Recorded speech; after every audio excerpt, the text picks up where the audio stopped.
time where the movie started, facing at a photo they've taken. Space tree flying through the skies and battles happen everywhere.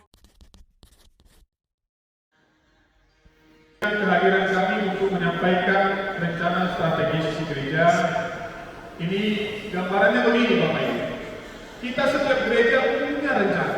Ya, bahkan setiap keluarga kita punya rencana. Apa program kita? Tetapi kita secara bersama-sama semua satu wilayah satu dari distrik satu sampai distrik mission ini harus mempunyai satu jalan yang sama dan tujuan yang sama secara bertahap. Itulah sebabnya disusun pada tahun 2013 yang lalu namanya rencana strategis. Tentu bagi ibu bapak yang pemerintahan tahu ini apa yang rencana strategis. Tapi saya mau membuat contohnya begini. Ketika kami dari Medan berangkat menuju Nias, khususnya Nias Selatan, ke dalam, maka kami ini harus membeli tiket dan memesan kendaraan dengan tujuan kemana? Kami pesan tiket pesawat menuju Binaka, dan dari Binaka kami sewa lagi kendaraan menuju Terudala. Kami tidak akan sewa kendaraan menuju Nias Barat, karena tujuan kami adalah ke Terudala. Kalau kami sewa nanti ke Nias Utara lalu kendaraan, tentu kami tidak akan sampai ke tujuan kami. Karena tujuan kita adalah Deli, Kalpari, Terudala. Demikian juga rencana strategis. Ini adalah upaya membangun pikiran, menjadi edukasi bagi kita, merencanakan sesuatu pekerjaan supaya bisa tetap mencapai tujuan. Tujuan kita tahun 2033 adalah gereja bertumbuh memberkati semua kita. Itu adalah tahun 2033 nanti. Lalu sebelum tahun 2033 ada namanya tahapan-tahapannya per 4 tahun. Per 4 tahun ini mulailah dari 2013 ke 2017. Dari 2017 mulailah dia 2017-2021. Dari 2021 bertahap dia ke 2025. Jadi ini adalah peta jalan. Setelah saat ini peta jalan kita menuju 2023 sama seperti tadi kami dari Medan ke Kuala Namu, dari Kuala Namu ke Binaka, dari Binaka terus ke Terudala. Itu adalah peta jalan kami. Ini adalah peta jalan kita ke tahun 2033. Bagaimana supaya gereja kita bisa bertumbuh secara rohani, berkualitas dia, bisa bertumbuh secara jasmani, kuantitasnya bisa bertambah, menjadi gereja bertumbuh memberkati semua ciptaan. Potret gereja kita kalau kita lihat secara ringkas bahwa yang paling menonjol itu di grafiknya itu adalah manajemen sumber daya. Kemudian good governance, ini pemerintahan, tata kelola pemerintahan yang baik di gereja kita. Kemudian persetubuhan kita juga baik, karena di atas 3,0 itulah standar yang harus dipenuhi sebagai satu persyaratan sistem atau organisasi yang baik. Sedangkan pada waktu itu potret tentang fokus kepada jemaat masih di bawah 3,0, kepemimpinan juga di bawah 2,5. Kemudian tentang mengelola keuangan, menghadapi dinamika atau juga ada perkembangan baru kita di bawah 2,5. Demikian juga sampai kepada pelayanan dan kesaksian. Berdasarkan situasi itu juga kita lihat peta gereja kita dari tahun 1911 sampai 2013. Pada waktu itu statistik atau dokumen yang bisa membuktikan jumlah anggota jemaat Metodis di Indonesia itu mulai dari 2011 sampai 2012. 2012 itu sekitar 120.000 jiwa. Lalu 2017 ke 2021 yang lalu di konferensi agung kita lebih kurang 160.000 jiwa. Jadi ada pertambahan mulai dari 2013 sampai 2021 itu lebih kurang 40.000 jiwa. Dan secara khusus dari 2017 ke 2021 pertambahan jiwa itu di wilayah satu itu lebih kurang 26.000 jiwa. Jadi kita saksikan keadaan gereja kita di seluruh Indonesia, khususnya di wilayah satu dengan jumlah demikian. Kemudian strategi keangkatan tadi itu bagiannya kita lewatkan saja. Termasuk apa itu capaian konsolidasi pada tahun 2013 sampai 2017 itu namanya pikirannya adalah konsolidasi. Bagaimana kita membangun kebersamaan, bagaimana kita menguatkan hal-hal yang belum kuat soal persekutuan dan juga program-program lainnya.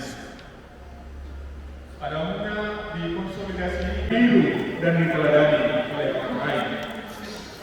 Yang keempat, ini yang paling payah, ini yang paling berat.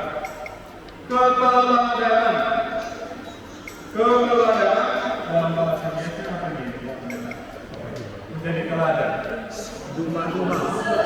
Duma sisuku. Duma sisuku. Sedih ya. Menjadi teladan adalah penting dan ini dirindukan oleh umat. Bukan hanya umat yang merindukan, masyarakat banyak juga merindukan. Kalau Bapak Ibu sebagai pendeta misalnya, pendeta gereja Metodis, kalau engkau menjadi teladan, jangankan dari keluarga semata ini, keluarga gereja lain juga akan berubah padamu. Jangankan keluarga gereja lain yang beragama lain pun akan berubah padamu. Saya mempunyai teman dan relasi dengan orang Kristen. Yang orang Islam juga ada, yang orang Hindu juga ada, yang Buddha juga ada. Tapi ketika dia tahu saya sebagai seorang rohaniawan, apalagi terakhir menjadi bishop, mereka hormat. Tapi mereka mempelajari saya. Bagaimana ini jalannya bishop Simulang ini? Bagaimana ini kata-katanya bishop Simulang ini? Bagaimana ini pelayanannya bishop Simulang ini? Mereka sekarang tidak tahu karena dilihat di media sosial dan juga melalui berita-berita yang ada. Bapak Ibu sebagai pendeta juga akan dihormati oleh umat kalau bisa menjadi teladan. Menjadi teladan gereja kita misalnya dulu Bishop Sitorus, Bishop yang kedua, pertama Bishop Gereja Metodis Indonesia Marga Guntung, Bishop yang kedua itu Marga Sitorus. Memesankan supaya persekutuan hamba Tuhan akan diberikan di gerejanya masing-masing. Para pendeta Injil berikan persekutuan di gereja di tempat melayani supaya menjadi teladan, supaya diikuti, supaya ditiru oleh jemaat. Bapak Ibu majelis juga demikian.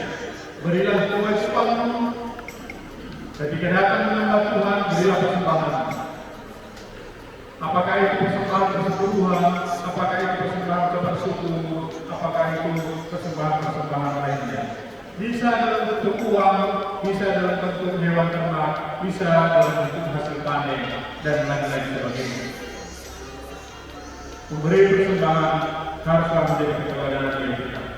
Tapi bagi para pendeta ada pertanyaan. Pak Bishop ini disiplin lain ceritanya. Para pendeta kan orang Lewi katanya. Orang Lewi dalam Alkitab tidak memberikan persembahan. Siapa bilang orang Lewi memberikan persembahan? Lihat juga itu anaknya Eli, Hofni dan Pinehas. Ketika mereka memberi persembahan, ada yang harus bagian mereka, tetapi ada juga yang harus menjadi bagiannya Tuhan.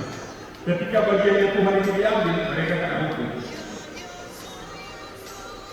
Jadi dalam perjalanan sejarah gereja kita, Gereja Metodis Indonesia mengajarkan supaya hamba-hamba Tuhan memberi persembahan juga, bukan hanya jemaat.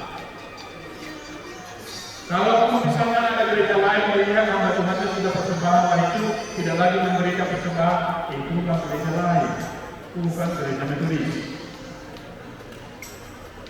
Jadi keteladanan kita dalam bersaudara juga perlu. Jangan gampang marah. Teladan kita untuk bisa mewujudkan perdamaian, bukan untuk membuat keributan. Bagaimana kita sebagai warga Metodis bisa menjadi teladan? Kalau ada masalah, bagaimana kita bersabar?